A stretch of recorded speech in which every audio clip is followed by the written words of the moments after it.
This is the story of a remarkable leaf shinobi, Embaku Torigeto. He doesn't hail from any big-named clan. He wasn't blessed with any passed-down lineage. He is just a master of fuinjutsu and juinjutsu. The young red-eyed, tan-haired child was quite the studious one. It started from his mother always reading to him as a baby. Both of his parents worked at the village library. Because of this, by the time he turned 3, he was already capable of reading and comprehending everything he read on his own. He became an addict for reading from that point on and always wanted to go to work with his parents. He would spend their entire work shift reading different books. One day around the age of 4, while looking for something new to read, he found a book lying on the ground. It was on the basics of fuinjutsu. It wasn't something he would normally read, but he decided to give it a try. As he read, he learned that fuinjutsu was a sealing jutsu. With it you can seal away a target such as an object, a person, or even chakra. He was enthralled by what he was reading. He couldn't get enough. It took the child a few days to finish the book, which is incredible for a 4-year-old to do. After he finished the first book, he was addicted. He ended up reading every book and scroll the library had available on fuinjutsu. Eventually, once he couldn't find anything else on fuinjutsu, he began reading up on juinjutsu when he realized they both dealt with seals. A few chunin and jonin noticed how intrigued he was with these lesser studied forms of jutsu. Most kids don't have a clue what fuinjutsu is, and most adults did not pay much attention to it or care for it.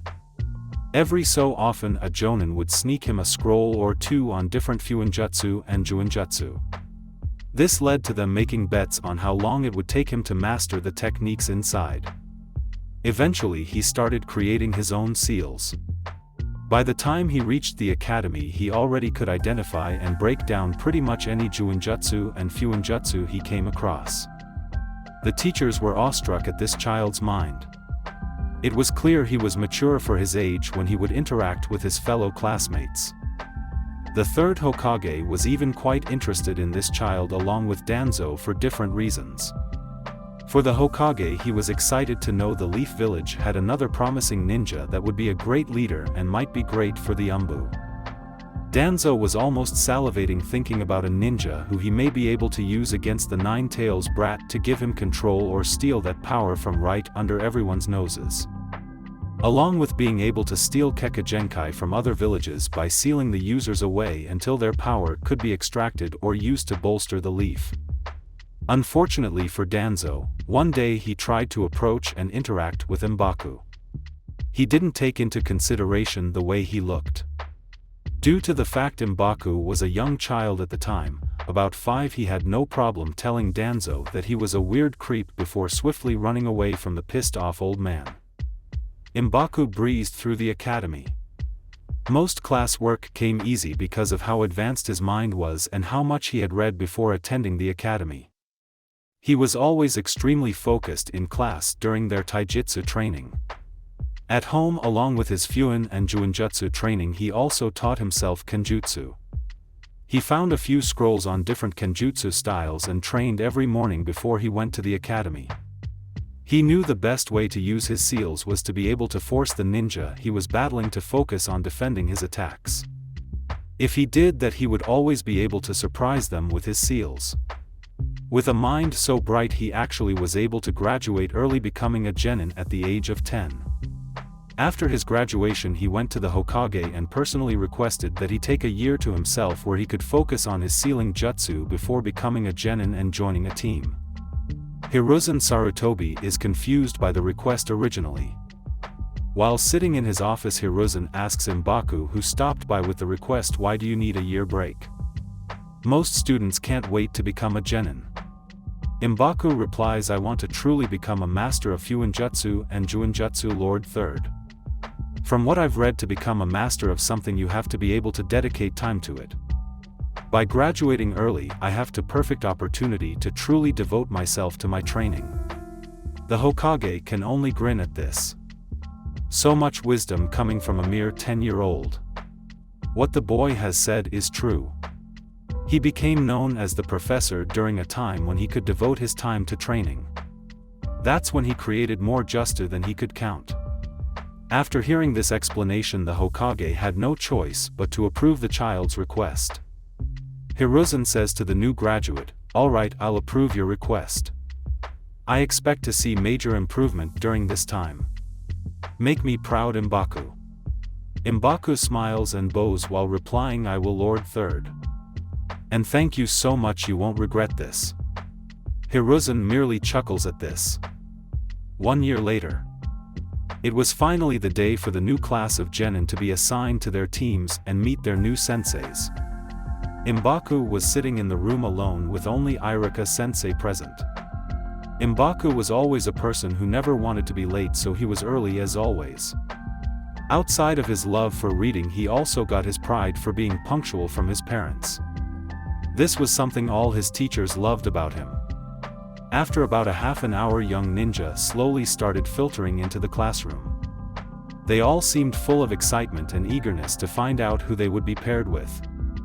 A kunoichi from Embaku's class, who he always thought was really cute, sat next to him. She had long blonde hair pulled into a ponytail that stretched past her knees and ocean blue eyes. She wore a black short-sleeve crop top turtleneck, khaki-colored 3/4 length pants that were baggy, and white ninja shoes with a slight heel. She started to introduce herself to the boy sitting next to her when she realized this boy looked familiar, so she paused. After a few seconds of staring, the girl screams out, "Embaku, is that you? I thought you graduated a year ago." This drew everyone's attention in the class, who either didn't notice or recognize him. Before he took the year-long break, he was the smallest kid in his class. After he came back from his training exercise, he had grown about 5 inches, catching up to even the tallest boy in the class who just graduated. He started hearing everybody say, "Wow, he's grown a lot in a year. I wonder how strong he's gotten. He was already smart and now he looks strong." A couple of the girls started fangirling, saying, "I never noticed, but he is really handsome. I hope I get teamed up with him." Embaku was not used to this kind of attention and immediately became uncomfortable, turning red. He thinks to himself, "Do I really look that different?" After noticing Shimurai is still waiting for a response, Embaku simply smiles an embarrassed smile and said, "Hey Shimurai, long time no see." Shimurai thinks to herself that he's always been handsome, but now it's something about him, and then she continues to ask, "Why are you here when you graduated last year?" Ryuga explains to her that he asked the Hokage to give him a year without being assigned to a team so he could work on his sealing jutsu specifically. She asks why he wouldn't want to start immediately, but he explains that if he did get assigned to a team, he would have to learn other things and wouldn't be able to master everything he wanted. She says, "That makes sense, I guess. Did you get what you were looking for out of your break?" Embaku grins and says, "Let me show you." He then holds out his hand and funnels chakra into his palm. A seal pops that wasn't visible before appears and starts glowing on his palm. A small puff of smoke appears and a kunai appears out of thin air that Embaku grabs. A few of the genin noticed and all were like, "Whoa, what was that?" Irika-sensei sees it out of the corner of his eye and is impressed. He thinks to himself, he's already able to do things like that. "I'm truly impressed with the growth of this child in just 1 year of self-training." Shimurai was in awe after seeing this jutsu and said, "Wow, how did you do that?" Embaku chuckles and slyly says, "It's my little secret. I'll show you a few tricks if we're on the same team." Before things can get even more out of hand, Irika coughs into his hand to get the class's attention and then says, "All right, everyone settle down. Let's get started assigning teams." He then starts going down the list of students and naming teams. Eventually he calls out, "And for Team 7. This team will consist of Shimurai Yamanaka, Toji Aburame, and Embaku Torigeto. They will be under Jonin Rujin Hyuga." Shimurai thought in her head, "Yes. I was hoping I would be on a team with Embaku." She then whispers in Embaku's ear, "Looks like you're gonna be showing me some things after all." Embaku grins and replies, "I hope you can handle it," which makes the kunoichi blush uncontrollably. This makes the young man chuckle when he notices he got the reaction he was looking for. Iruka then continues and names another 3 teams and then gives a speech on how their journey as ninjas begin now and make the most out of it. At the end of his speech he then tells his students they are dismissed and to go find their classrooms and wait for their sensei. Embaku nudges Shimurai and says let's hurry and get to the classroom as so we can catch up, to which she agrees. As they start walking up the stairs, a black-haired, yellow-eyed ninja walks in front of them and says hey teammates.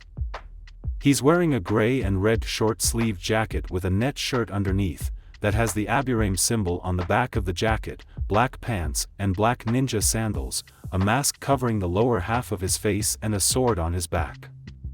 Embaku says hey Toji, I didn't expect to be teamed up with you, but this should be fun.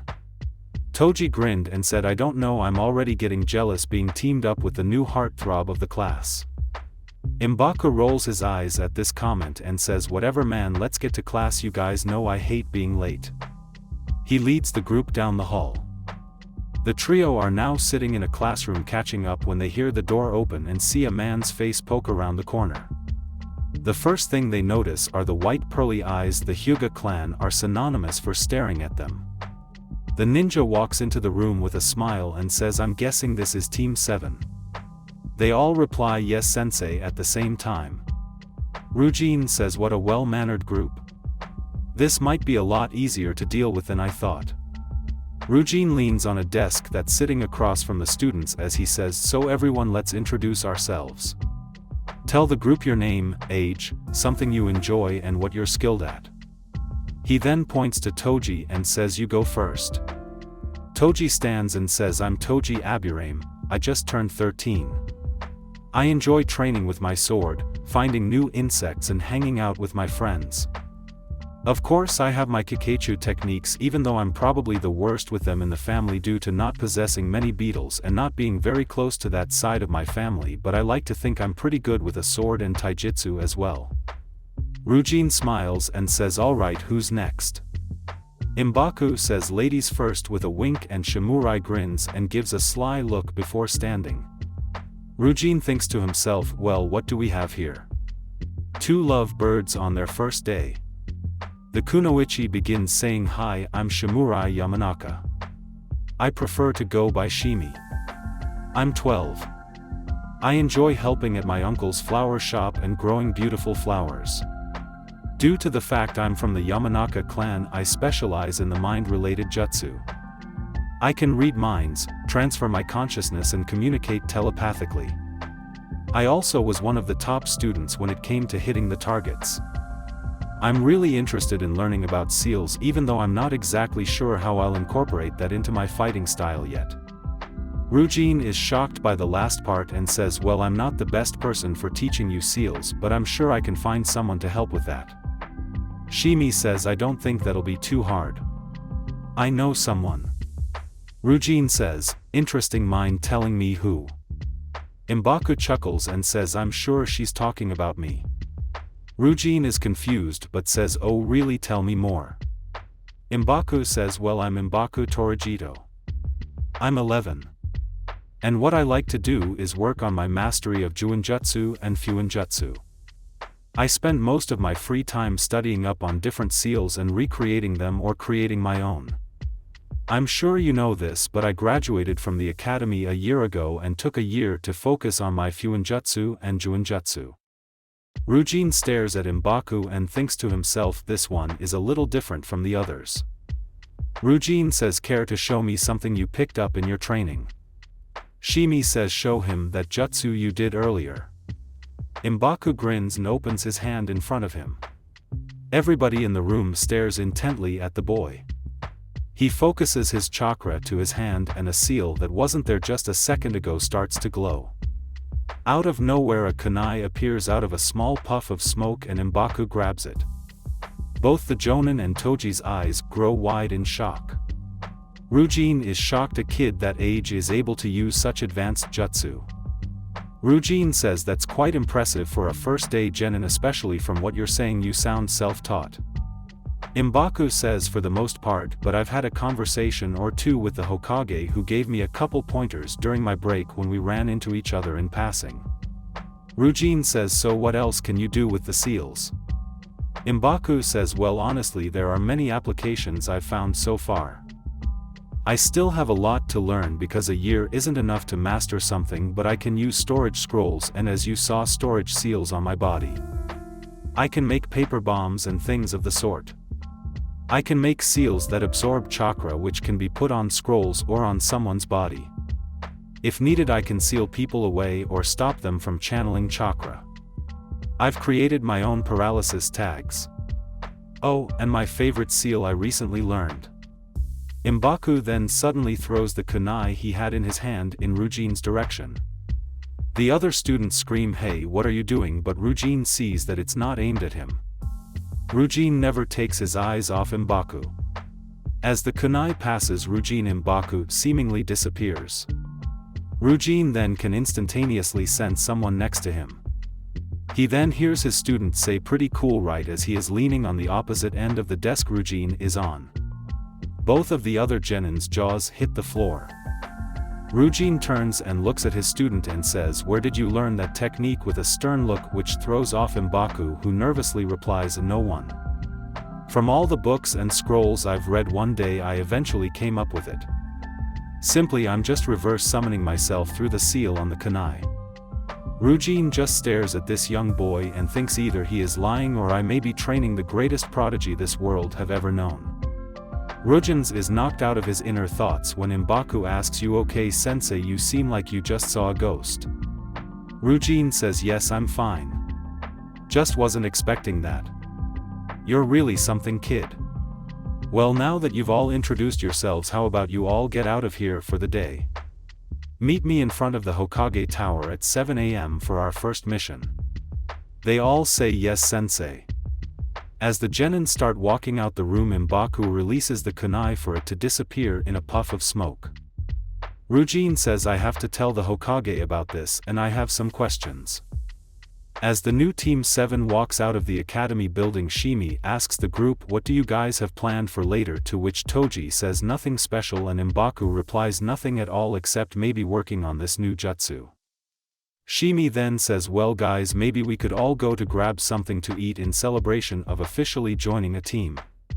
Embaku says, "That sounds fun. I'm down." And Toji simply nods his head. Next they are sitting in a restaurant eating and Embaku is saying to Toji, "If you don't mind me asking, why do you use a sword if you're from the Aburame clan?" Toji responds, "I'm only half Aburame. My mother was known for her kenjutsu when she was a ninja, plus my father passed away when he was on a mission when I was a baby. I started learning how to use a sword from training with my mom and never really got much training for my insects due to not having that close of a relationship with my father's family. I'm still drawn to them, but I just don't have the proper training." Embaku says, "Well, honestly, for how this team is constructed, you'll at least need the basics, because until I learn some long-range attacks we're gonna struggle with that, especially due to the fact our sensei is also a Hyuga and they specialize in close-range combat as well." Toji slumps in his seat and says, "Wow, I'm holding back the team already." Embaku says, "That's not what I'm saying. You could easily incorporate the skills you have into your clan's ninjutsu. Honestly, the main issue most Aburame have is close combat because they depend on their bugs so much.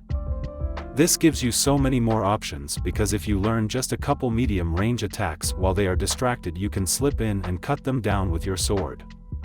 And for those who are staying out of reach for your sword, you can have a way to handle them. And now that we're on a team, Shimi can use her mind transfer jutsu and freeze them in place until your bugs get to them, and then she can switch back, making them an even easier target. And now imagine if I was able to put some of your unique bugs in a storage scroll so you can always have them on hand. Or if you are able to place some of my seal stickers on enemies with your bugs. Or we can use powerful paper bombs hidden within your attacks. The team construction is a little weird, I will say that, but as we grow together and learn new tricks we can honestly become a real powerhouse." Toji and Shimi's eyes start gleaming as their confidence and excitement start rising exponentially. Rujin is standing on the other side of the wall listening to this conversation with a smile on his face. Where the hell did they get this kid? He's wise beyond his years and he's only 11. Those are strategies most genin don't start to think about until they are ready to graduate to chunin. I don't think it will even be necessary to put them through the second test we typically put genin through. They are already prepared to be a team and honestly communicate better than my old team did even as chunin. Kakashi is walking by and sees Ryujin standing by the wall and asks, "Hey Ryujin, what are you doing?" Ryujin replies, "Oh hey Kakashi-sama. I'm just checking on my new students, seeing if they are meshing well. They seem to be good friends already. I lucked out and got a good group of kids." Kakashi says, "Oh really, any interesting ones?" Ryujin says they're all interesting in their own way. One's a spunky Yamanaka. One is from the Aburame clan but is a fan of kenjutsu and close combat. Kakashi says that's unusual. Ryujin replies it's not when you find out that his mother is actually the Black Wind. Kakashi raises an eyebrow at this and replies, "Yeah, that is interesting, he's gonna be quite the ninja if he's trained correctly." Ryujin says, "And that has nothing on the third member." Kakashi's eyebrow raises even higher and says, "Hard to believe it gets more interesting than that," to which Ryujin says, "Oh no it does. The last one graduated from the academy at the age of 10. He then asked the Hokage to take a year off before being assigned to a team. The Hokage granted the request. In that year he spent the whole time studying Fuin and Juinjutsu. The kid has skills. And I think he's even been able to come up with his own version of the yellow flashes techniques." Kakashi's eye widens to the point it seems like it's going to pop out of his head. Kakashi then says, "What do you mean the yellow flashes technique?" Ryujin replies, "Look, I know it's hard to believe, but the kid threw a kunai by me from across the room and in the blink of an eye he was behind me holding the kunai. And it wasn't a normal kunai. He summoned the kunai from a seal he has implanted in his palm. He said he reverse summoned himself through the seal he placed on the kunai." Kakashi stands there in shock in response to what he has been told. Who all knows he can use this jutsu? Ryujin responds, "I believe just the three of us and now you, but I'm not sure if he's told anyone else." Kakashi says we should probably go tell the Hokage about this. He could find himself in danger or be targeted by people in and outside the village if the wrong person sees him use that jutsu. Ryujin nods and they both flicker away, heading toward the Hokage's office. The Hokage's office. The Hokage is sitting back in his chair reading a certain little orange book his student had recently gifted him. As a little blood goes running down his nose while he's smiling like a perv, he gets a knock on the door that startles him. He rushes and puts the book into his desk as he coughs and then says, "Enter." Kakashi and Ryujin walk into the room. They both bow to the Hokage and say, "Good evening, Lord Third." The Hokage says, "Good evening, what has driven you two to come visit me?" "Our meeting about the genin isn't until tomorrow." Ryujin says, "Well honestly, I don't know if what we need to talk to you about is right for everyone to hear." This catches the third Hokage's attention. He replies, "What is this about?" Ryujin says, "Embaku, sir." Hiruzen nods and activates a privacy seal in the office. Hiruzen then says, "What's going on with Embaku? Is something wrong?" Ryujin says, "Not exactly, it's just that he's pretty advanced for a new genin. The jutsu he has at his disposal are quite astonishing." Hiruzen asks, "So what is the issue? That sounds like a good thing. Do you not think you can handle teaching him?" Ryujin replies, "It's not that, Hokage," even though the thought has crossed his mind. The third says, "So what exactly is the problem?" Kakashi cuts in and says it's not an issue yet. But that genin knows a few jutsu that some people would love to get their hands on. One specifically that is very similar to my sensei's flying Raijin technique. Hiruzen's eyes open wide to this information. "What do you mean by that, Kakashi?" Hiruzen asks in a very serious tone. Ryujin then gives him a quick run-through of what happened in the classroom earlier that day. Once he is done, the third takes a larger than average pull on his pipe. He then blows out the smoke and says, "Well, this is quite interesting. I never would have thought a year of training alone would get results like this. And if he is how you described, he's grown quite a bit physically since the last time I've seen him as well. I'm gonna have a sit down with him tomorrow after you give them their second genin qualification test. Ryujin shakes his head and replies, Hokage-sama, I don't think that test will be necessary. Those three have already proven to me that they are ready to be a team. Hiruzen asks, how do you know they are ready? Ryujin replies, those three were already planning out battle strategies an hour after we met. Not only that, they were able to point out each other's weaknesses and how they would address said weaknesses. They even recognized the flaw in team construction but were brainstorming ways to fill those holes. Those genin have better communication than some jonin teams assigned for missions. The Hokage replies, that is quite impressive. Well then, I'll talk to him after we assign your team their first mission. I do understand you two's concerns when it comes to Embaku, but honestly it's not much we can do. We don't want to stunt his growth, it's not like he's a Jinchuriki or anything, so nobody will understand trying to keep him in the village. Ryujin, just keep an eye on him, he's not the type that is fiending for attention, so I think he'll be fine for now.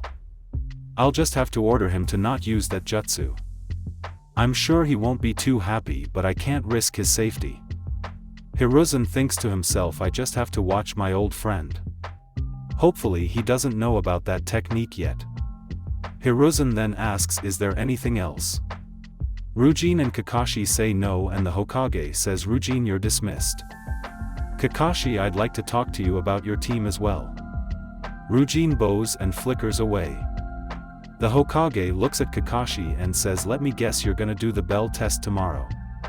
Kakashi says, of course, Lord Third. I just hope these kids get it, but I don't have high hopes. The Hokage just sits back into his seat and says, that's disappointing. He then says, so what chapter have you got to in Jiraiya's book? And Kakashi says, oh, let me take a seat. I've been dying to talk about this with someone. Team 7 is finally leaving the restaurant after hours of talking about different battle tactics they could try out. Toji says, I'm gonna stop by my uncle's house and see if he can start showing me some medium-range techniques right now. He then starts running off and waving at his two teammates as he says, I'll see you guys tomorrow. They both smile and wave back. Embaku then looks at Shimurai and asks, do you mind if I walk you home? She says, you do know I'm a strong kunoichi, right? Embaku says, I never doubted that, to which she replies, well then I'd love for you to walk me home, with a wink. He blushes and rubs the back of his head as he says, well, great. Lead the way, Madam Strength. They both smile as they start walking. There is a lot of small talk as they walk to her house.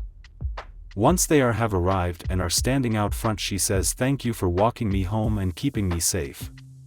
Embaku grins then replies, and the whole time I thought you were protecting me. Shimurai giggles at this clear flirting and says, always we're teammates now after all. He replies, yeah, that's true. We'll be around each other a lot more now. So hopefully I'll be walking you home more often as well. To which Shimi says, I hope so, I would really like that. Well, I guess I'll see you tomorrow. She then leans in and kisses Embaku on the cheek, and all color flushes from his body before he turns red as a tomato. She chuckles at this, getting the reaction she was hoping for. She says good night as she walks away, making sure to sway her hips to catch M'Baku's attention. He can't keep his eyes off her as she walks away. When she finally closes the door, he thinks to himself, I love this team already. He then starts walking home. When he is up the road from his apartment, he feels a presence nearby. It scares him and he immediately activates the seal in his hand, summoning one of his special kunai, and gets into a defensive position. He turns around to see an old crippled man walking up to him. He recognizes the guy from when he was a child but can't remember his name. As the man gets closer, M'Baku gets more and more uneasy, tightening his grip on his kunai more and more. Eventually the man is standing over him. The elderly man says, hello M'Baku. I'm sure you remember me. M'Baku replies, I do recognize you, but I'm not exactly sure who you are. He replies, my name is Danzo. I'm good friends with the Hokage. It seems you've grown a lot since the last time I saw you. Embaku says, yes sir, I was a small kid the last time I saw you. I'm not a weak child anymore. What is it that you need with me? He's saying all this while never lowering his guard and still holding his kunai.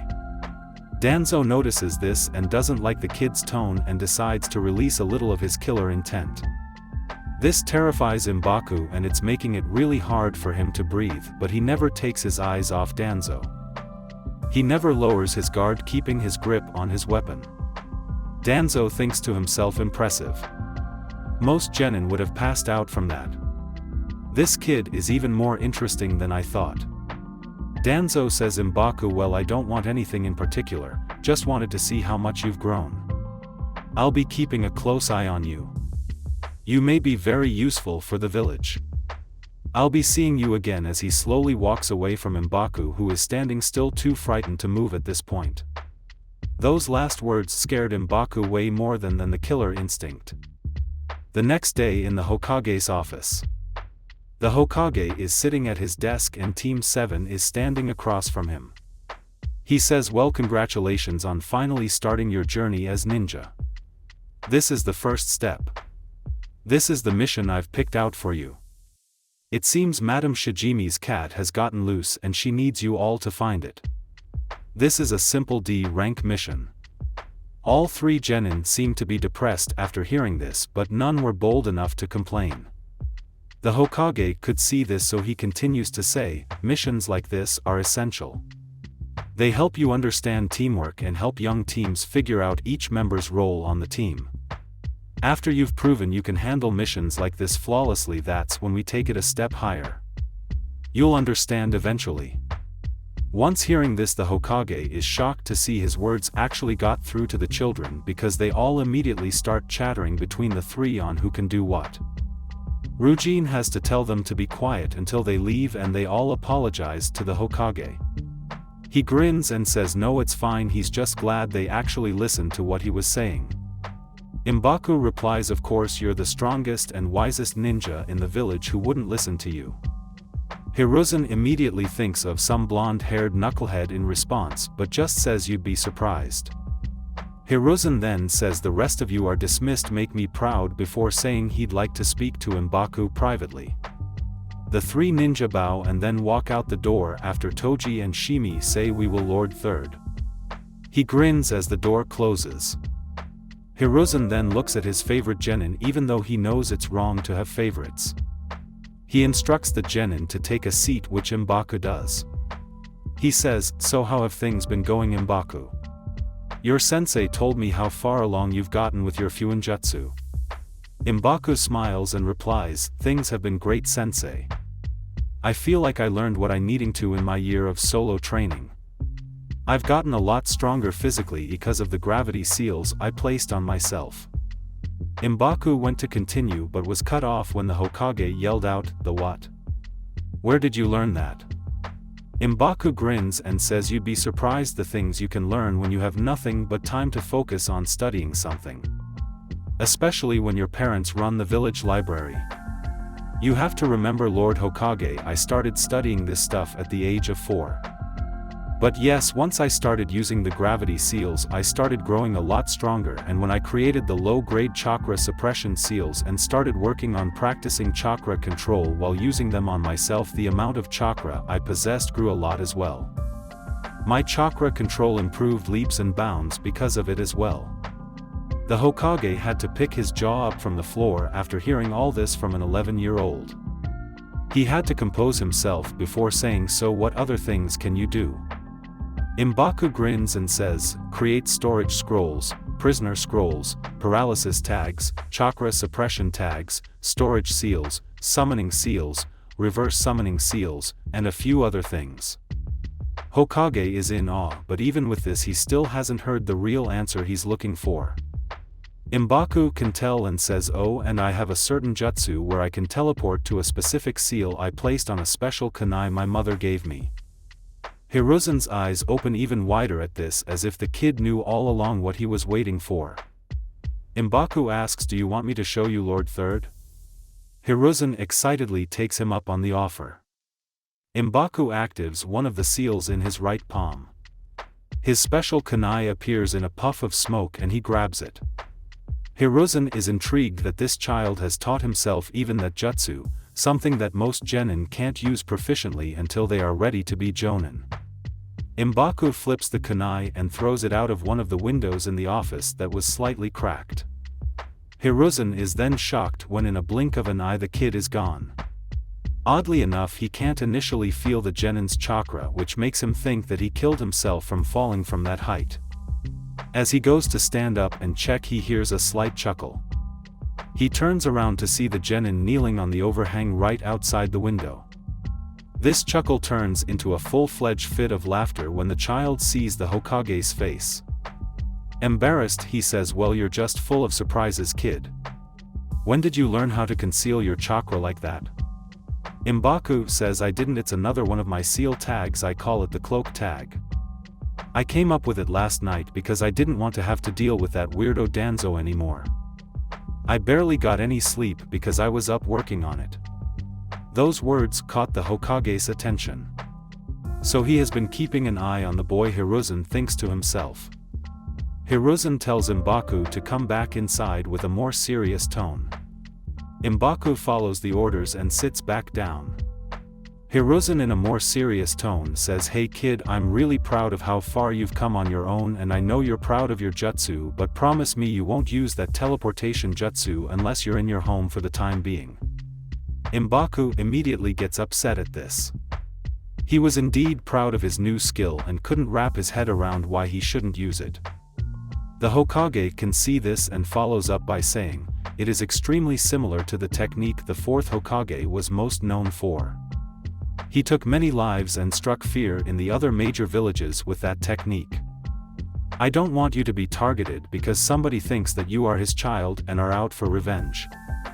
I also would hate for that technique to be used against us in battle if you were to be abducted by another village, or by someone of Konoha," he thinks to himself. Embaku just stands there silently. The Hokage says, "Come on kid, don't go silent on me, I'm doing this to protect you and the village." Embaku says, "The village is not the issue, Lord Third. I placed the strongest memory seal I could find on myself at the age of 8 because I was aware of the threats that were out there. Even if you sent me to the intelligence or interrogation unit right now, they wouldn't be able to get anything out of me." This catches the Third's attention, to which he says to himself, "I may have to look into this as well, but let's just focus on one thing at a time." Embaku continues, "I understand what you're saying, Hokage-sama, it's just super frustrating because I was working on that jutsu for years. Out of all the jutsu, traps, taijutsu, kenjutsu and seals, I learned that was the one I was most proud of. It just sucks to know I can't use it." The Hokage can see the boy is on the verge of tears and knows no matter how smart and skilled the boy is, he's still a boy. He says, "Let's meet in the middle. If you don't use that jutsu for right now, when you get a little stronger I will let you choose from my personal collection of summons." Embaku's eyes brighten at the sound of this. He smiles from ear to ear and screams, "Deal. But I'm going to hold you to this, Hokage-sama." The Hokage is truly amused by how this kid just went from depressed to joyous in mere seconds. Hiruzen says, "Let's just agree if and when you pass the Chunin exams you can cash in on our deal." Embaku agrees to these terms, and with that the Hokage dismisses him to meet up with his team. Embaku makes his way out the Hokage's tower to meet his team, who has been patiently waiting for him outside. Toji is the first to ask, "Is everything okay?" to which Embaku replies, "Yeah, he was just checking on me." Shimurai says, "Wow, you two must be really close." Embaku shrugs and simply says, "The Hokage has been interested in me since I was a small child because of how hard I was studying Fuinjutsu. He said I reminded him of a younger version of the fourth Hokage, so he kept tabs on me. Since the day we first met he's always been like a grandfather figure to me." Shimurai says, "That's cool, being close to the strongest ninja in the village." Toji agrees. Ryujin says to the group, "Alright guys, it's time to start our first mission. Our job is to find the mam's cat. I'm going to sit this one out and see what ideas and strategies you all can come up with on your own. I'll give you 2 hours to find the cat. Go. Interestingly enough, none of the genin were paying attention to him after he said they had to find the mam's cat. Embaku was already in the process of setting up plans. Toji told Embaku that he had a finite amount of scout insects at his disposal, but he could have the 100 scouts he had go throughout the village and locate the cat while they search by foot. They all agree that's a great plan. The bugs start flying out of the netting of his shirt and then spread out, flying in all directions into the village. Embaku handed out low-grade paralysis tags to his teammates, so if they ran into the cat it would be easier to handle and less chance of either them or the cat being hurt. Shimurai then says she can connect their minds so they can communicate, but they can't be spread more than 30 meters. Embaku says that should be enough to check multiple alleys at once. Ryujin is impressed that these three are able to communicate as a team this quickly. They've already figured out roles and they've been teammates a single day. They all leap away to go searching without even telling their sensei that they were leaving. Ryujin thinks to himself, I can already see these kids are gonna be a headache. They're gonna be begging for B-rank missions in no time. He then walks over to the main gate to catch up with some of his old friends. Ryujin is talking to the gate guards when he feels someone tap his shoulder. He turns to see his student standing there with Shimurai holding a cat in her arms. Ryujin is shocked because the mission took the genin about a quarter of the time he gave them. The gate guard smiles and says, I thought you said it would take them a couple hours, Ryujin. The Hyuga rubs the back of his head with a sheepish grin and says, they're an even better team than I thought. It was simple enough, sensei. Even though we heard most sensei give their teams a way to communicate, Embaku says with a questioning eye. Shimi also adds in, oh, and you could have used your Byakugan to find the cat if you joined us, sensei. Ryujin replies, it was all a part of the test, and you all passed with flying colors. The entire group rolls their eyes at this and Embaku simply responds, yeah sure sensei, let's go return this cat. The next scene is of a horrified cat being assaulted by an overbearing large woman. The entire team is staring at this, full of empathy for the poor feline. The lady said, oh thank you children. I was worried sick. Embaku whispers to Shimurai, if I was the cat I'd run away too. Which makes her giggle. Ryujin says, no need to thank us madam, we just did our job. The ma'am says to the cat, come on honey, let's get you home. I have a new outfit for you to try on. Shimurai looks to her teammates and makes a sick face, making the other two have to hold in a laugh. Once she walked out the door, the genin started laughing out loud. Ryujin even had to slightly chuckle. Once they got that out of their system, Ryujin tells them great job today, and to enjoy the rest of their day. They would knock out a couple more missions tomorrow. They all say thank you sensei and leave the room. Embaku asks the other what they have planned for the rest of the day, and Toji says he was able to get in contact with one of his uncles, so he was going to see if he was available to train him a little bit since they had a full day of free time. Embaku says that's great. It doesn't seem like our sensei is super focused on training us right now, so I was going to go to one of the training areas and practice my taijutsu. Shimurai says that sounds like a good plan, I didn't have anything planned. I thought our mission would take longer. Embaku says, why don't you join me in training? Shimurai grins and replies, I think I may take you up on that offer, but we definitely have to get something to eat first. Embaku agrees and they start heading to Ichiraku while Toji makes his way to the Aburame compound. Toji walks into the Aburame compound and says, hey Uncle Shibi. Shibi looks over and says, hello Toji. Toji asks, do you have any free time to train me today, uncle? We finished our first mission after only about 30 minutes and then got released, so I have plenty of free time. Shibi replies, what was the mission? To which Toji replies back, we had to catch this interesting lady's cat and return it. I think her name was Madame Shirjimi. Shibi grins and says, wow, that cat is still on the loose. Toji asks, have you had to catch it before, uncle? And Shibi nods, saying yes, back when I was a genin. Toji's eyebrow raises as to say, yeah sure uncle.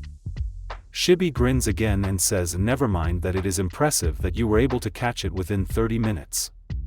It takes most chunin at least an hour to locate it and then catch it without injury. Toji says finding it was the longest part, but it wasn't that hard because I used the scout beetles you gave me. And it didn't fight much because my teammate used a low-grade paralysis seal on it to keep it from fighting too much. Shibi asks, a genin used a seal like that? And Toji nods saying yes, Embaku-san is very skilled in fuinjutsu. This catches Shibi's attention, but he says, well, we have all day, so let's get your training started. If you keep finishing these missions early like this, we can really get you trained up in our family techniques. You'll be training along with your cousin Shino, who just entered into the academy. I want the two of you proficient in our style of fighting as soon as possible. Embaku and Shimurai are standing across from each other on the training ground. Shimurai charges at Embaku and throws a right jab that he simply uses the back of his left hand to redirect while grabbing her arm with his right hand and pivoting while throwing her over his shoulder, slamming her into the ground. Shimurai gasps for air as her back hits the grass. Embaku says, you have to try better than that if you want to beat me, as he backs away from her and takes the same defensive stance. Shimurai slowly picks herself off the ground and glares at Embaku. There is a quick pause before she rockets toward Embaku again, throwing the right jab. The same sequence happens until he goes to throw her, but this time she wraps her legs around his waist, stopping all momentum of the throw. Embaku is now stuck with this kunoichi wrapped around his body. As he tries to think of a way out of this predicament, he feels a kunai touch the bottom of his chin and looks to his right to see a smiling Shimurai holding a kunai to his neck with her free left hand. She then moves in close to his ear and says, you're gonna have to do better than that, and then kisses him on the cheek before jumping off of him. Embaku turns and deviously grins at his teammate before bulleting at her. Later that afternoon, Embaku is leaning against a training post drinking some water while Shimurai is sitting against another post trying to catch her breath. Shimurai says, you really don't believe in pulling your punches, every word said between a deep breath, and Embaku replies, enemy ninja never will, so I might as well get you used to it. Shimurai says, yeah, that's true. I guess I should be thanking you instead of complaining, and Embaku starts smiling and says, now we're talking. They both laugh at this before Embaku says, that was some good training today. I think we deserve a break and it's starting to get late. How about we call it a day? Shimurai shakes her head and says, no sir, you still have to start training me in fuinjutsu. Embaku smiles and pulls out a storage scroll. He opens it and a book comes out of it. He replies, I never forgot. The thing about teaching you is I can't. Or more accurately, I don't know how to teach you. It's something I've taught myself, so I will give you everything you need to learn, but I can't teach you. Read this book. It's on the basics of fuinjutsu. Once you're done, bring it back and then we can practice what you've read and I can answer any questions from there. Shimurai looks at the huge book and replies, you read this book when you were how old? And Embaku replies, I was about 4. To which Shimurai finds hard to believe but knows Embaku isn't one to lie, so it must be true. She says thank you and they start walking home. As they are walking, she inches closer to him. Then she goes for it, snaking her arm around his and entangling his fingers into her own. Embaku knew she liked him from all their childish flirting back and forth, something she never did with anyone else, but he didn't expect this. But he liked it, so he doesn't react outside of looking slightly down at her, and when she looks up he lightly placing a kiss on her forehead. Shimurai turns chilly red and has to look away, but she smiles as he continues walking her home. Their days go like this for the next month. They meet early in the morning and knock out a couple D-rank missions around the village in record time. Most times they use these missions to train, focusing on making sure everyone is growing from them and or using their unique abilities at their best. On the missions where older people needed their groceries brought in or fields plowed, Embaku would place gravity seals on his teammates so they would grow more from the physical labor and would remove them when they were done. The more animals that went missing, the more they could practice using Toji's bugs for recon, and Shimurai got to practice more with her Yamanaka techniques. Shibi gave Toji a gourd that he carried around with him on his back that could hold tens of thousands of bugs inside. He now carried his sword on his left hip. He hated the gourd, but until he learned how to properly use Fuinjutsu to seal away his bugs until he needed them, the gourd was necessary. Shimurai's telepathy ability had improved over this month. She could link the three genins' minds up to 200 meters now. Shimi also was a natural sensor as well. Embaku, unbeknownst to anyone, had improved the most during this time. He was able to keep up with the other two even though he was using a level 5 gravity seal on himself, which was mostly used for training on Jonin level ninja, not 11-year-olds. He also was able to keep up while using a mid-level chakra suppression seal on himself. It was tougher, but when he needed to he could always release it. Once the group would finish their simple missions, they would all start training. Toji would go train with either his uncle Shibi and/or his younger cousin Shino. Embaku and Shimurai would go to one of the training grounds and train together in taijutsu and kenjutsu. Embaku used some of the money he saved up from helping the Jonin in their bets when he was a kid to buy himself 2 swords. One normal katana and the other was a long sword. He also bought Shimi a katana as a reward for learning the basics of Fuinjutsu. She loved the gift. She was super surprised when he gave it to her. He also gave her one of his scrolls he had on a kenjutsu style he thought fit her fighting style. After an hour of sparring in taijutsu, the duo trains in kenjutsu. When they're done with that, they spend the last few hours going over what Shimurai has learned from the books and scrolls on Fuinjutsu Embaku has given her. Every night ends with Embaku walking Shimurai home while hand in hand. Little did the team know they have been making quite a name for themselves over the past month. They had reached their 40D rank mission quota early but kept getting them due to the fact people started requesting their team specifically. Every person who has received their help truly enjoy the interaction. The team not only was extremely efficient but also had a positive attitude, as if they couldn't wait to get started and found the fun in every situation. The team was now standing outside of the Hokage's tower waiting for Ryujin so they could get their daily mission over with. Embaku and Shimurai were talking back and forth with her, giggling, while Toji, who has changed into a more Aburame-like outfit, is examining a bug that crawled up to him. Ryujin flickers in front of the group and asks, "Are you all ready?" They all say yes sensei, as they all think to themselves, "We've been ready." The group walks into the office where the Hokage is sitting at his desk. He looks up and says, "Good morning Team 7.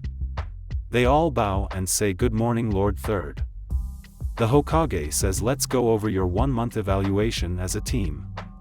He looks at a sheet of paper and says, "Wow, I didn't realize you've already reached your quota. You all have surpassed all expectations placed on you. Ryujin, you're doing a hell of a job with this group." All 3 genin think to themselves, "He hasn't done shit to help any of us." Shimurai thinks to herself, "Embaku has been the one teaching me Fuinjutsu and sparring with me." Toji thinks to himself, "I've been going to my uncle and cousin for training and practicing my kenjutsu with my mom." Luckily for Ryujin, all his students keep their thoughts to themselves as Ryujin rubs the back of his head and sheepishly grins, saying, "I appreciate that, Hokage-sama, but it's really their natural ability and teamwork that's the cause. We haven't trained much as a group yet." The Hokage's eyebrow raises at this in irritation. He tells Ryujin he'd like to speak to the Jonin alone after they receive the mission. He then says they will be doing their first C-rank mission today.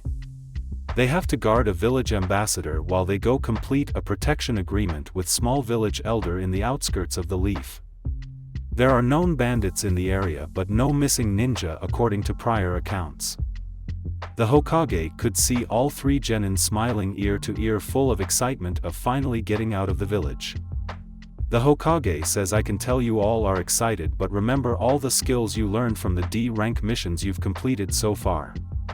This is where you put them into use to protect yourselves and others. Work as a team and get the mission done." The team says yes Hokage-sama as they bow again. Hiruzen then tells the genin to step outside while he talks to their sensei. They all bow and walk out. They all noticed Rujin had a nervous look on his face as they walked past him. As they walk down the hall, they hear Rujin say, "Now Hokage," I can explain, with fear in his voice. They stand outside for a while waiting for their sensei. When he comes out scratching his head, Embaku says somebody got in trouble under his breath so only his teammates can hear, and Toji says yeah, looks like it. Rujin tells the genin to go home and pack to be gone at least 2 weeks. Meet me at the front gate in an hour. All 3 genin say yes sensei and leave. Embaku is the first one standing at the gate. He changed out of his casual outfit and threw on his black combat pants and boots with open toes. He had on a navy short-sleeve shirt with his combat gloves that went up to his mid-forearm and bandage tape wrapped up the rest of his arm. He also had a navy gaiter neck that he could pull up that would cover the lower half of his face. He has his 2 swords across his back and a couple scrolls strapped to his left hip.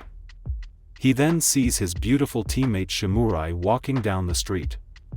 She was on a black sleeveless crop top with loose black pants. She has a red jacket wrapped around her waist, along with black gloves and black ninja sandals. Next to her was Toji, who had on a new oversized jacket his uncle bought for him over the top of a fitted black turtleneck, along with black goggles.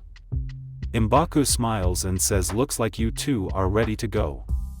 Toji says, "Right back at you, that's not your normal cloths." Embaku grins at this retort. He then asks Shimurai where her katana was and she simply pulls out a scroll out of her holster. She then opens the scroll and does a ram sign. A purple and black handled katana suddenly appears in a puff of smoke. Before anyone could respond, Rujin lands in front of the group. "Wow, you guys really are always on time." Embaku replies, "Yeah, we were taught that being on time was important to being a good ninja." Rujin stares and thinks to himself, is this really an 11-year-old child?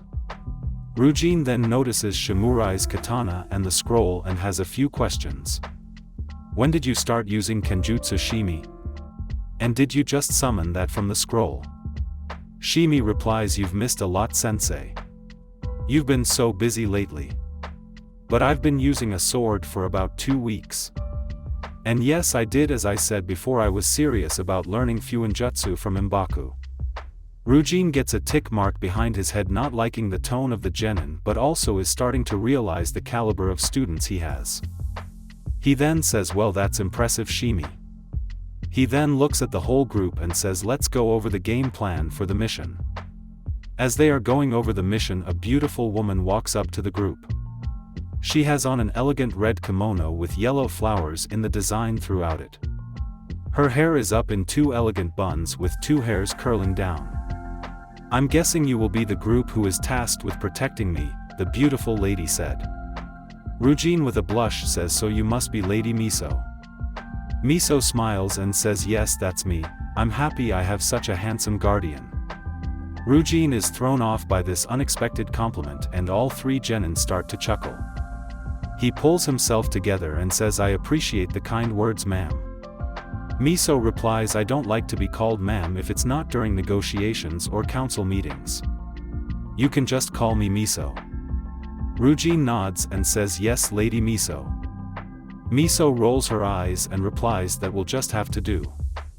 Rujin says, "These 3 are my team: Embaku Torigeto, Shimurai Yamanaka, and Toji Aburame." Miso smiles and says, "Hello children, are you ready for a mission like this?" Embaku smiles confidently and says, "We're more than ready, Miso-sama. You have the best team possible here to protect you." The other 2 genin smile the same confident smile and nod in agreement. Miso smiles and says, "Such confidence, I'm going to hold you 3 to that." Embaku replies, "Please do," with a sly grin. Miso grins with an eyebrow raise. "This boy," she thinks to herself. Team 7 are surrounding a horse-drawn carriage walking down a dirt path. Toji in the front, Embaku on the left, Shimurai on the right, and Rujin following the carriage. They are silently walking when Miso opens the back window and asks, "So how did you all decide where everyone would be?"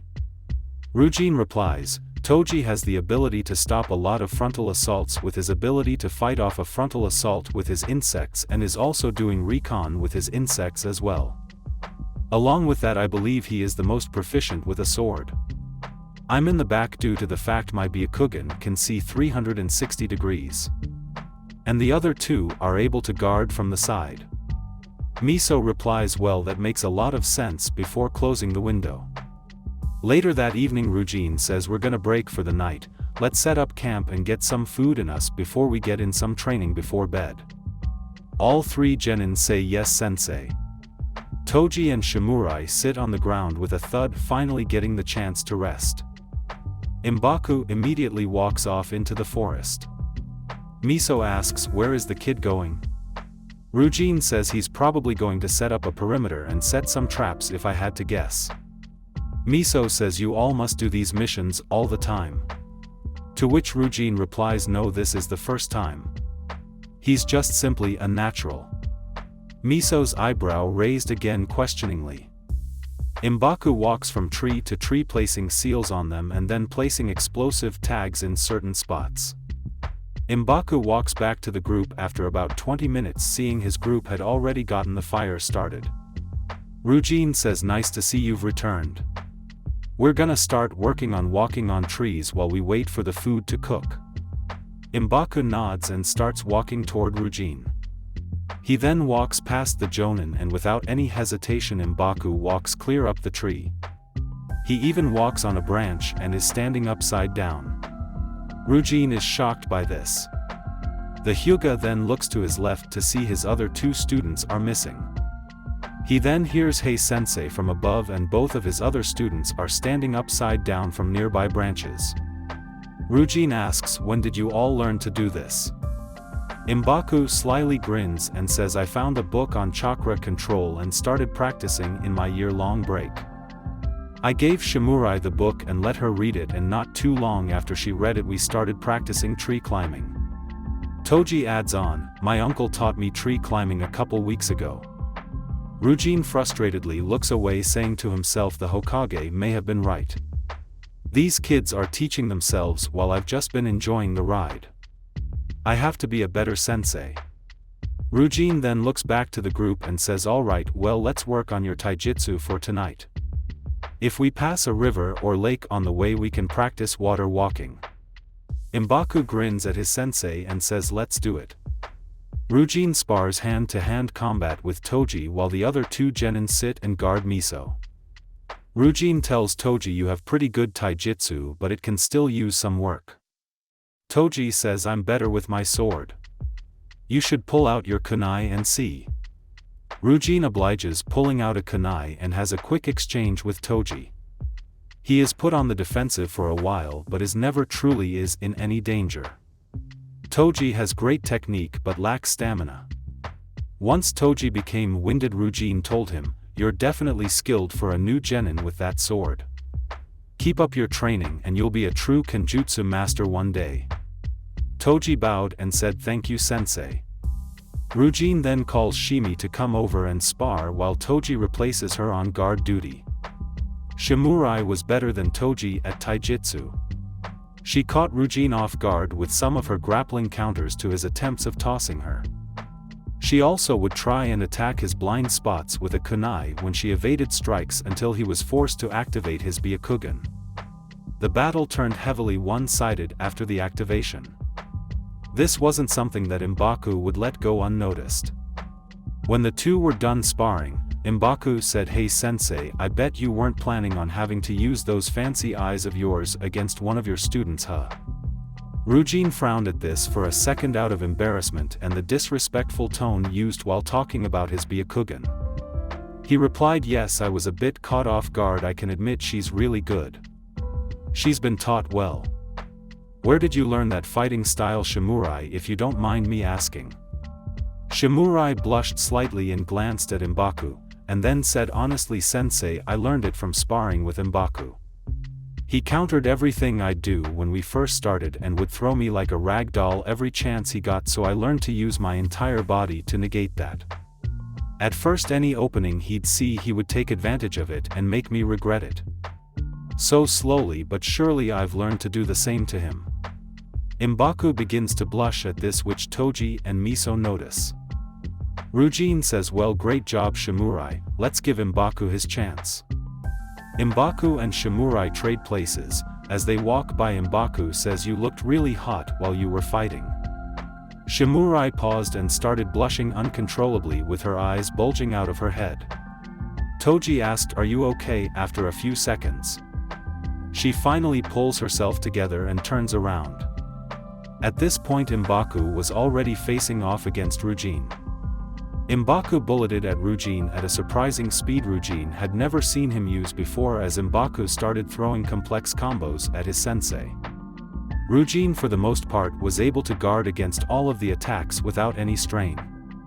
Ryujin thought to himself, Shimurai was tougher, but it feels like he isn't going all out. Embaku pulls out one of his two swords and goes back on the offensive. Ryujin is now on the defensive, blocking strike after strike from Embaku's sword.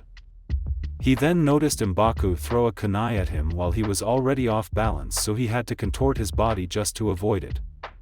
While in this uncomfortable position, he saw Embaku coming down from above with a punch that seemed to land until it poofed into a log. Substitution jutsu, Embaku said to himself. Ryujin has a kunai to the back of Embaku's head as he says, looks like you lost. Embaku grins and does a one-handed tiger seal, which activates 5 paralysis seals on Ryujin's chest, both legs and both arms. Ryujin asks in a low tone so only Embaku could hear him, when did you do this? And Embaku replies, those have been on you since we first started the match. He says this while never turning around and also keeping his voice low enough where only Ryujin could hear him. Embaku then follows by saying, if you weren't so focused on not using your Byakugan because of pride, you would have seen it. These words are followed by a slight chuckle. Embaku then releases the seal and then says, I give up. He said this loud enough for the group to hear. Ryujin is shocked.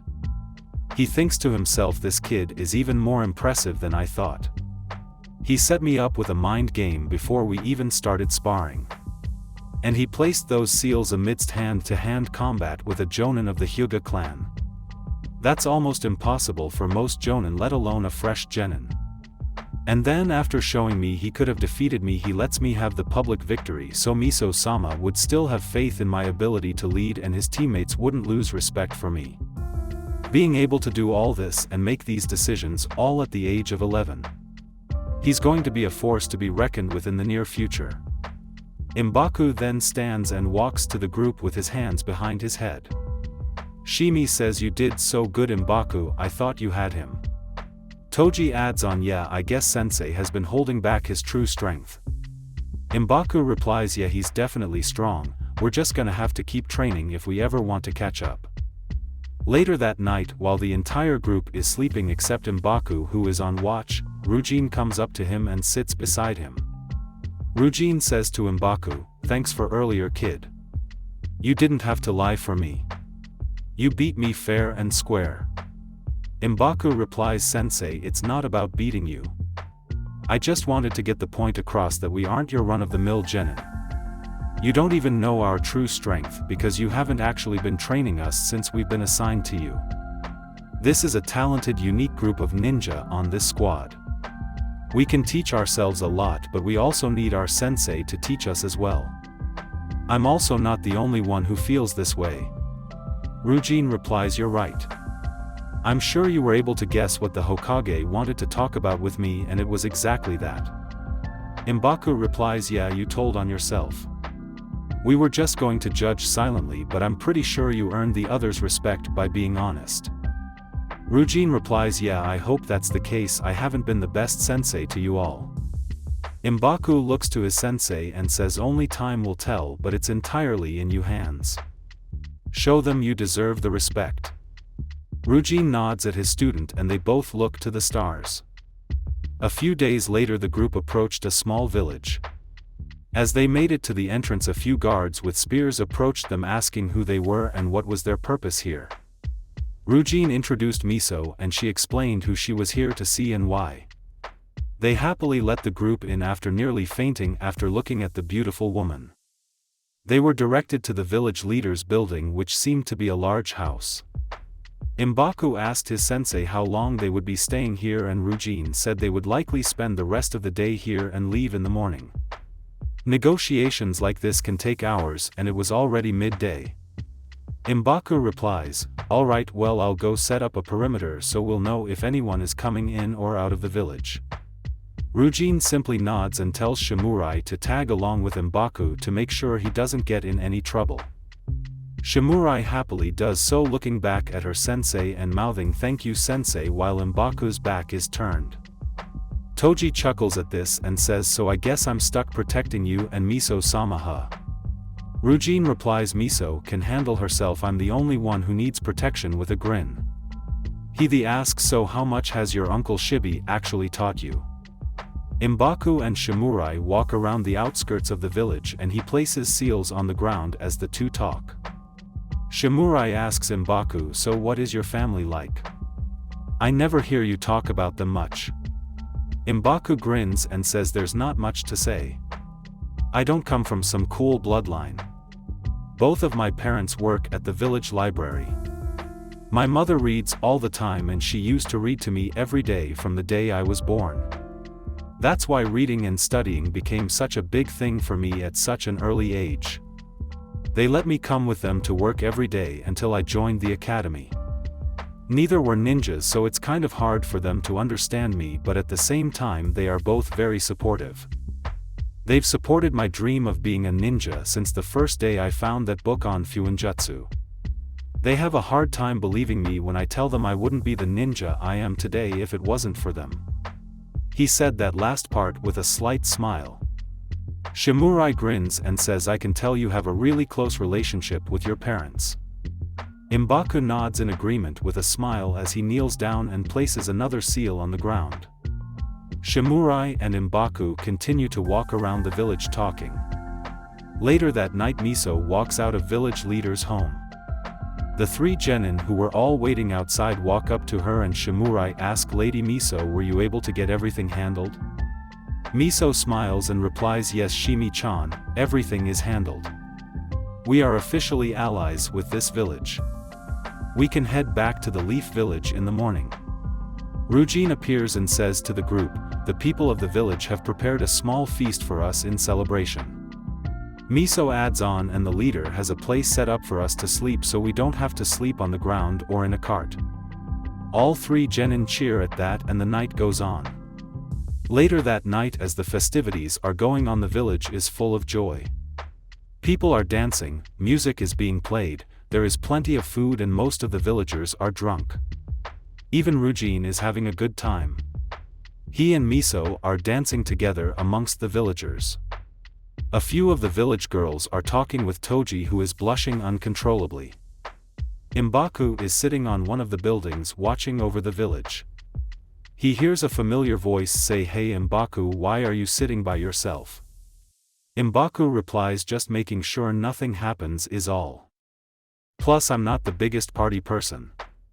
Shimurai walks up the side of the building and then sits next to Embaku.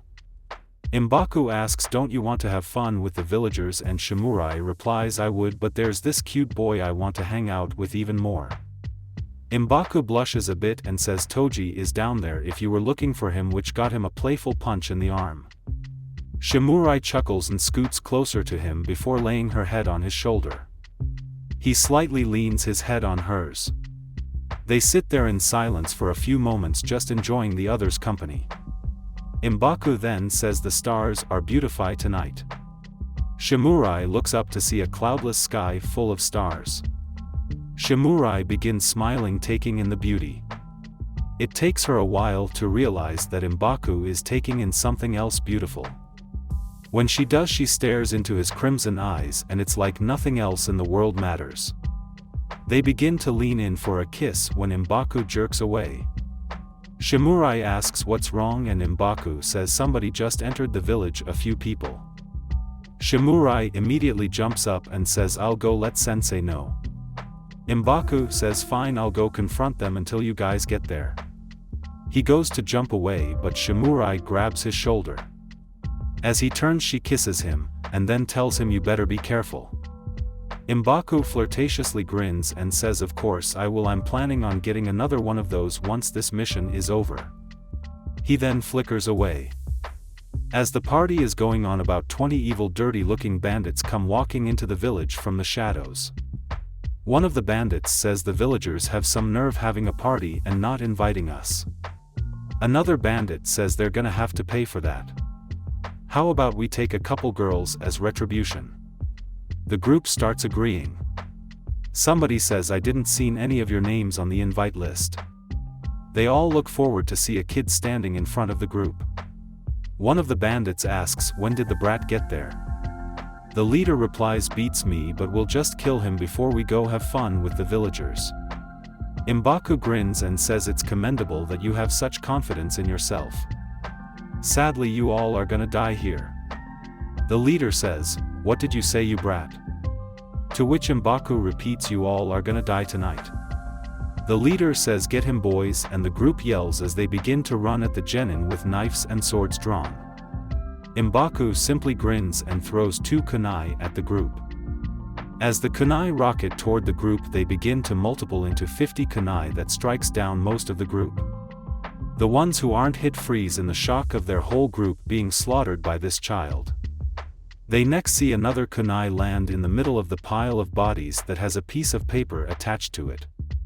The paper then ignites and an explosion erupts from it big enough for the entire village to feel the wind from it. Ryujin, Toji and Shimurai all land near the smoking crater caused by the explosion mere seconds later. Shimurai calls out for Embaku thinking the worst. Ryujin activates his Byakugan to see through the smoke. Before he can see anything, they hear somebody say, you guys are a little late to the show. You could have stayed at the party. They all turn to see Embaku walking up to them with his hands in his pockets. Shimurai runs up to him and jumps. He's barely able to take his arms out in time to catch her as she lands on him, grasping him tightly around his neck. Ryujin walks up and says, what happened here, Embaku? What was the explosion? Embaku replies while still holding Shimurai, oh, it was just one of my souped-up paper bombs. They were trying to sneak into the village and interrupt the party, and I couldn't allow that, so I had to put these sickos out of their misery. Ryujin says, did you get all of them? To which Embaku replies, yeah, I think so. You can go check if you want, I'd prefer not getting too close to the dead bodies. This is my first time doing something like this, and I would like to sleep peacefully for a little while longer. Ryujin simply smiles and says, sure thing, kid. He walks up to Embaku and rubs his head, saying, you did a great job. I'm proud of you. Embaku smiles at this and replies, I appreciate that, sensei, as Ryujin starts walking toward the pile of charred body parts. Toji walks up and says, you could have saved some of the fun for us, you selfish jerk, in a playful tone. Embaku replies, don't waste your first kill on a few weak opponents like these. Toji grinned and replied, I guess you're right. I want my first kill to at least be Jonin level, as he punches Embaku in the arm that wasn't still wrapped around Shimurai. Toji then starts walking toward the pile of bodies and says to himself, my bugs deserve a tasty treat. Both of his teammates quiver after hearing this. Embaku then looked at Shimurai and said, so it looked like you were worried about me. Shimurai blushes and replies, of course I was, you idiot, you're my teammate. Embaku grins and says, Toji's my teammate and he didn't seem too worried. Shimurai replies, Toji doesn't love you like I love you. She freezes after the final words comes past her lips. She then looks into Embaku's eyes and that feeling comes again. Nothing else in the world is mattering. There is a silence before Embaku leans in and places a chaste kiss on her lips. Shimurai then grabs him by the back of his head and pulls him in as she kisses him back. Embaku then flickers away as things pan to the starry sky. The next morning the group is preparing to leave. Miso standing outside her carriage while shaking hands with a few of the elder villagers.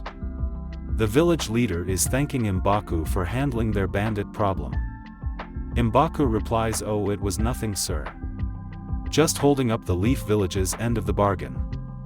The leader grins and says, well, we could never repay you, but you are always welcome here. Embaku replies, the next time you need us we'll be here, with a smile. The leader returns the smile with a nod, then walks over and starts talking to Miso. Shimurai asks Embaku, have you seen Toji? Embaku replies, yeah, he's over there with the girls. Shimurai says, no way, they've been all over him since the party. Embaku replies, yeah, and he called me the ladies' man. Shimurai simply asks, jealous? To which Embaku replies, no, why would I be? I have the fairest of them all, as he places his hand on her chin. Shimurai blushes and elbows him with a glare, saying, not here or now. Embaku chuckles and rubs his head, catching the not-so-subtle hint. Shimurai says lowly, so only Embaku can hear, so now that you know how I feel. She pauses and Embaku just raises an eyebrow. Shimurai puts up a hand sign and uses her Yamanaka clan telepathy jutsu so they can communicate through telepathy. She then continues and says, now that's better.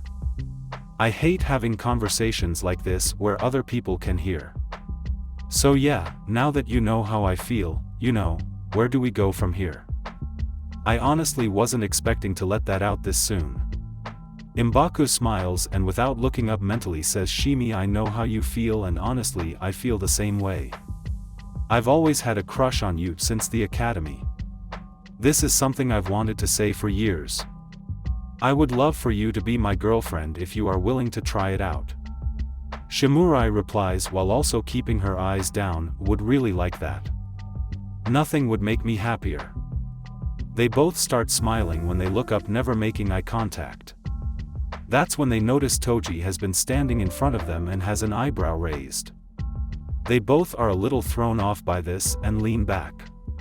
Toji says, you guys were talking to yourselves just now, weren't you? What were you talking about that was so important your teammate can't hear? They both begin to blush and whistle. Toji becomes quite annoyed by this and says, this isn't fair, you guys. Shimurai simply replies, it was personal. Neither of us are asking you what you were talking about with your fangirls over there. Toji replies, oh, that was easy, they were telling me how hot they thought Embaku was. Embaku immediately begins to panic. Shimurai turns chilly red as she says, excuse me, run that by me again. Toji tries to hold a straight face but can't and begins to laugh. He replies, I'm just joking, they were all in love with me, but I can see you're in love with this guy by that reaction. Shimurai starts blushing and says, oh, shut the hell up, Toji, as she turns and walks off. Toji turns to see a frowning Embaku. Toji simply says, what? And Embaku replies, are you trying to get me killed, while putting Toji in a headlock. They both laugh as they walk away. The journey back to the Leaf took a little longer than when they left. They were in less of a rush than before, so they took the opportunity, with Miso's permission, to take a few more breaks for training. All three genin master water walking during this time. They actually learned their chakra affinities as well. Ryujin gave each of his students a piece of chakra paper and told them to pour chakra into it. Shimurai did it first and the paper started to crumble. When she asked what that meant, Ryujin told her that means she had an earth affinity. Next was Toji and his paper split in half. Toji looked up and Ryujin said that would be wind affinity. Next was Embaku and his paper wrinkles on one side, and on the other side it becomes damp. Everybody's eyes bulged when that happened. The genin spent the rest of the trip training their chakra natures. To no one's surprise, at this point Embaku already had a scroll on the first steps of training chakra natures. He hands Toji a leaf and tells him to split it with his chakra. He hands Shimurai a leaf and tells her to make it completely crumble. Embaku decides to focus on lightning first, so he starts trying to keep a continuous charge between his fingers. By the time the group returned to the village, the genin were well into the training of their chakra natures. The group is now walking into the village. The guards wave and ask Ryujin how the mission went. Ryujin replies, everything went well. Negotiations went well and the team got some experience and good training in. One of the guards asked, did anything interesting happen? Ryujin replies, well, Embaku here took out a troop of bandits by himself, but outside of that nothing eventful happened. The second guard says, "Wow kid, you're something else." Embaku simply smiles and rubs his head. The group finally makes their way to the Hokage's tower. They are all standing in front of the Hokage, even Miso. The Hokage says, "So it seems like everything went well." Ryujin replies, "Yes Hokage-sama." Hiruzen smiles and says, "And the protection and trade agreement?" Miso nods and says everything went smoothly. The leader was very easy to talk to. The Hokage replies, "I knew you were the perfect person for the job." Miso simply smiles and bows while saying, "I don't deserve such praise, Lord Hokage." The third then looks to Embaku and says, "I heard you were able to take out an entire troop of bandits by yourself." Embaku nods and says, "That's right Hokage-sama. They were pretty easy to deal with." Hokage replies, "Is that so? How did you do it if you don't mind me asking?" Embaku replies, "They were all in a group, so a couple simple kunai with multiplier seals on them took most of the group out. After that, one more kunai with a paper bomb finished off whatever survivors were left." The Hokage is shocked by how casually this child said this. It was his first kill. Most people don't handle it that well. Let alone children. Hiruzen replies, "You seem to be handling it well," and Embaku replies back, "I chose to handle it that way in order to avoid getting too up close and personal with the sight of death yet. Excuse my language Hokage-sama, but those guys were bastards. They deserved a long gruesome death, but I wasn't ready to give them that yet." Third Hokage simply nodded in understanding. He replies, "Well, I'm happy to see it's not negatively affecting you. Did you all get any training in on your mission?" They all can guess where this is coming from, and Shimurai steps up and says, "Yes Hokage-sama, Sensei taught us water walking and we even know our chakra affinities. We started training on the first step to mastering our chakra natures as well." Sarutobi smiled and said, "Great job everybody. Miso, I'd like to go over some details of the negotiations. The rest of you are dismissed." The group bow before turning to leave. Miso grabs Ryujin's hand before he can leave. She leans in to whisper something in his ear. Ryujin begins to uncontrollably blush and nose starts slightly bleeding. Everyone's eyebrow raise and Hiruzen slyly grins. The group then leaves with the genin staring at their drooling teacher with a questioning eye. The group is now outside. Ryujin looks to his students and says again, "Great job guys. You made me proud. Get some rest, you deserve it. The missions will only get tougher from here. Meet me in 2 days at Training Field Echo at 7 a.m. We have some training to do." All three genin say yes sensei and he flickers away. Toji looks to his teammates and says it's great to be home. Embaku simply nods and Shimurai says, "Yeah, I can't wait to lay in my own bed." Toji replies, "Well, I'm gonna get home. I'm sure my mom's been worried sick and I want to tell me uncle about the mission. Let's meet up tomorrow and grab some ramen." Embaku simply nods again with a faint smile which doesn't go unnoticed, and Shimurai replies, "Sure thing." Toji smiles at his two friends and starts walking away. Shimurai turns and says to Embaku, "Alright, what's going on? You're not being yourself." Embaku merely looks away, clearly trying to hold back something. Embaku replies, "It's nothing." Shimurai stares at him for a few seconds before grabbing his hand and saying, "Alright, let's go." Embaku says, "Where are we going?" and this goes unanswered. They are now standing in a secluded area off one of the trails leading to the Hokage monument. Shimurai says, "Spill it to Embaku." Embaku replies, "What do you mean?" She responds, "You know what I mean. What has you down? I know you. I've spent the last month with you all hours of the day and into the night. I've never seen you like this." Embaku tries to fight back the emotions, but being alone with the one he loves causes him to lower his head to hide the tears that are now flowing. Embaku finally replies, "I killed all those men. I thought I was prepared for it. I tried reminding myself they were evil men trying to hurt people. They were okay with killing and raping and pillaging. But I can't shake this memory. Hearing their screams. smelling their burning flesh. I tried to push these emotions down. I wanted to hide them. I'm supposed to be a ninja. This shouldn't be hurting me right now.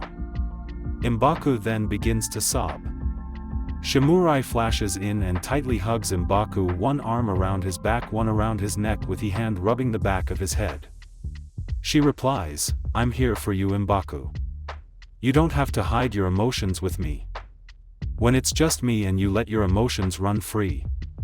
You don't have to be the strong soldier right now, we're still kids." Embaku wraps his arms around Shimurai and cries for a while.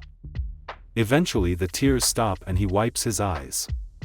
Embaku says, "Thank you Shimi-chan, I needed that and I'm sorry for taking up your time."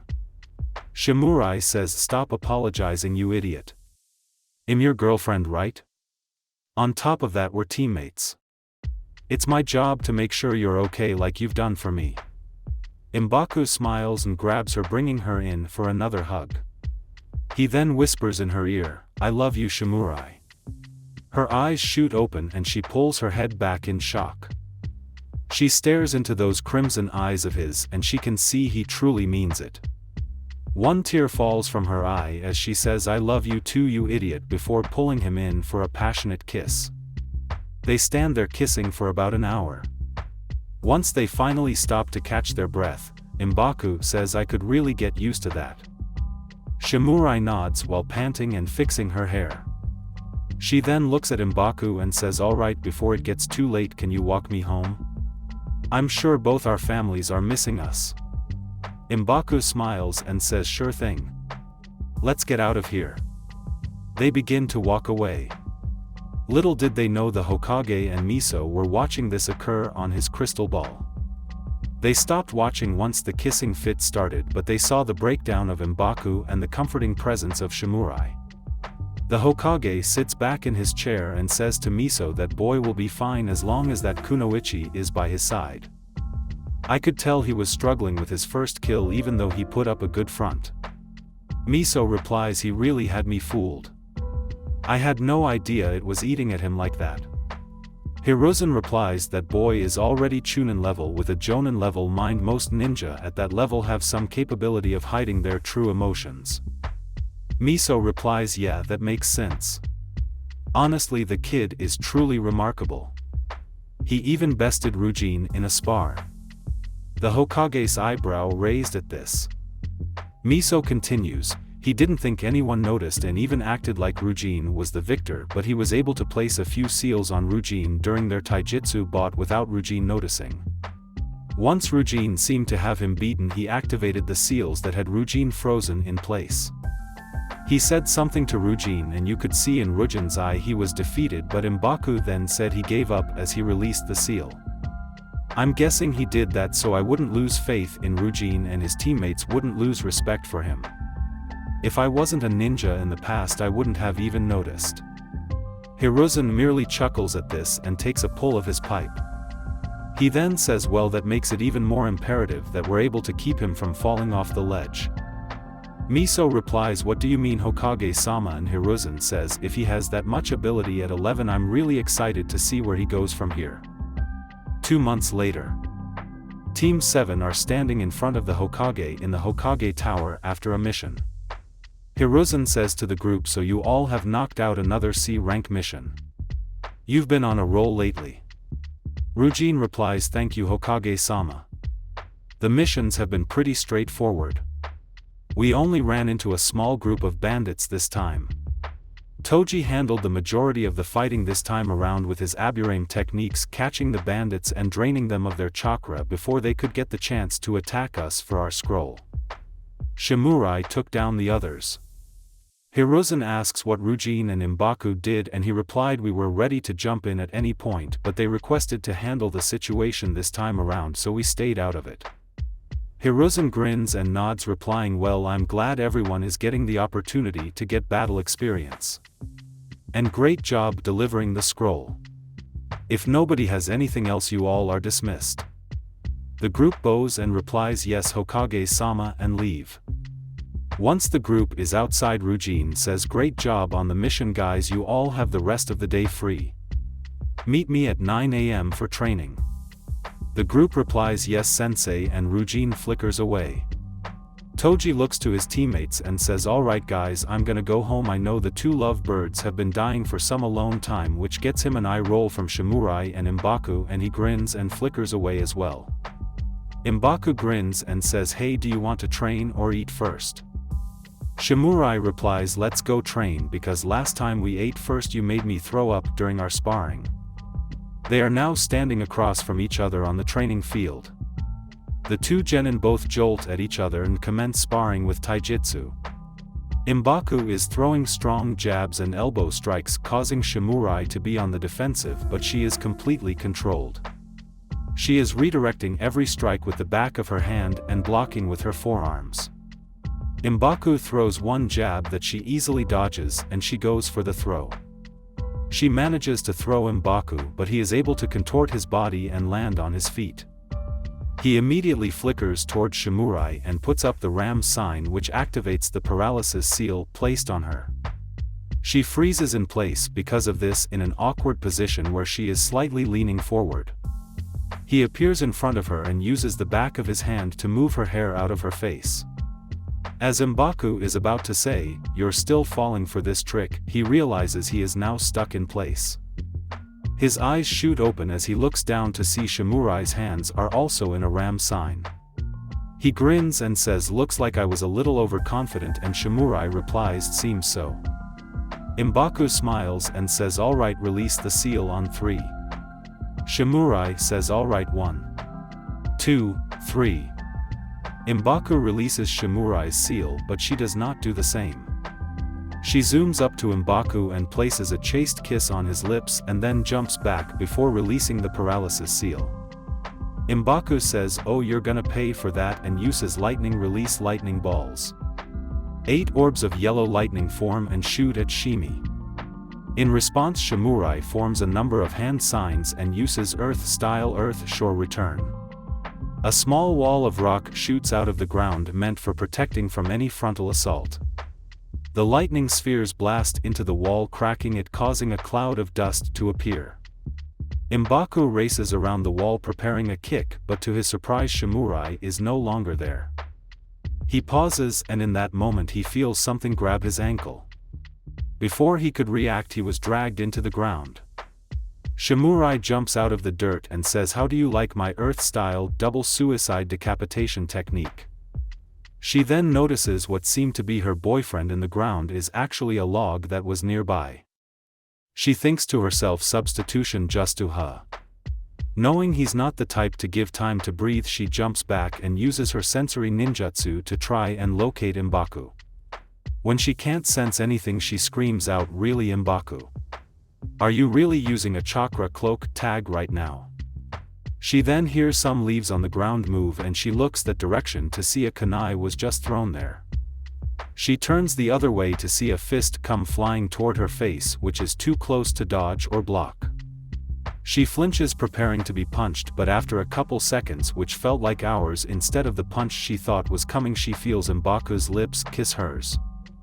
She looks into his brilliant crimson eyes to see he's staring at her with a sly grin. He leans into her ear and says, "I told you you would pay for that," which sends a shiver down Shimurai's spine with him being so close and whispering in her ear like that.